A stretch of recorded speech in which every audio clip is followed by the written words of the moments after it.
Kicking things off, we've got The Guardian, and the government is in trouble for not stopping COVID fraud. Why would they stop something that was making their mates rich, Paul? Well, this is quite incredible, really. The more you read this, the more incredible and outrageous it becomes.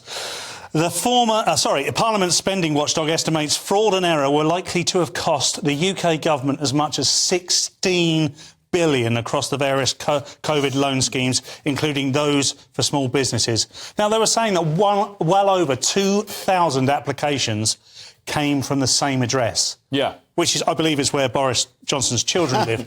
But what this is highlighting is that it was so lax, the system, that it could be exploited by even the most minor of criminals. Yeah, if I'd known, I wish I'd known that fraud was this easy to commit. Yeah, it was... The government really took the eye off the ball here. Yeah, it was crazy. Well, at the end of the day, it's not £16 billion. All of COVID is a fraud, from start to finish. So if they're focusing on £1 million here, 10 billion there, it's nothing. The vaccines were a fraud.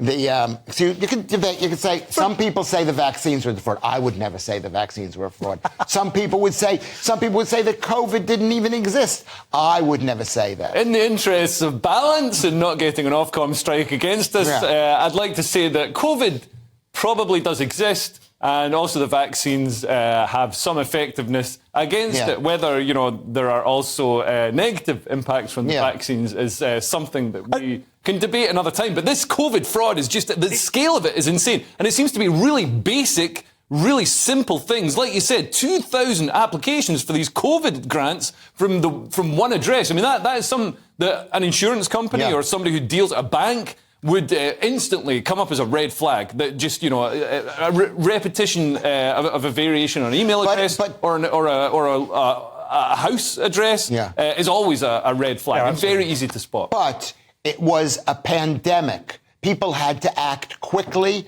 to shut this thing down. People were in need. They needed help. And if we delayed just a second, yes, some people did fall through the cracks.